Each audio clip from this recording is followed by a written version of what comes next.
IGP Chowdhury Abdullah Al Mamun বলেছেন, দেশে আইন শৃঙ্খলার যে কোনো পরিস্থিতি নিয়ন্ত্রণে পুলিশের পূর্ণ সক্ষমতা রয়েছে।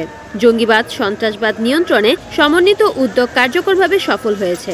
এছাড়া সড়ক শৃঙ্খলা রক্ষায় প্রয়োজনীয় লোকবল ও লজিস্টিক সাপোর্ট পুলিশের রয়েছে। মৌলভীবাজারে বিভিন্ন স্থাপনার উদ্বোধন শেষে এসব কথা বলেন তিনি।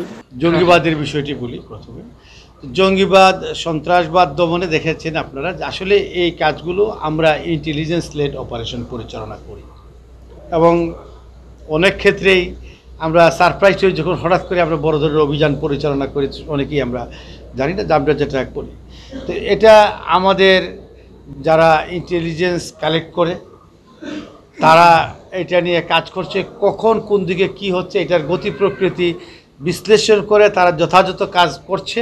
এবং আপনারা লক্ষ্য করেছেন আলহামদুলিল্লাহ যে আমাদের অভিযানগুলো সফল হচ্ছে এবং তাদেরকে আমরা কার্যকরভাবে নিয়ন্ত্রণ করতে সক্ষম হচ্ছি। আজ বিকেলে মৌলভীবাজার পুলিশ লাইনে মুক্তিযুদ্ধ বিষয়ক টেরাকোটা মৃত্যুঞ্জয়ের উদ্বোধন করেন বাংলাদেশ পুলিশের আইজিপি চৌধুরী আব্দুল্লাহ আল মামুন। এরপর পুলিশ সুপার কার্যালয়ে মুজিব কর্নার উদ্বোধন ও পরিদর্শন করেন তিনি।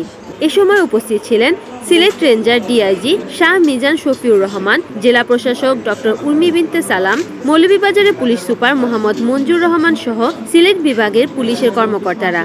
পরে তিনি পুলিশ লাইনে একটি গাছের চারা রোপণ করেন।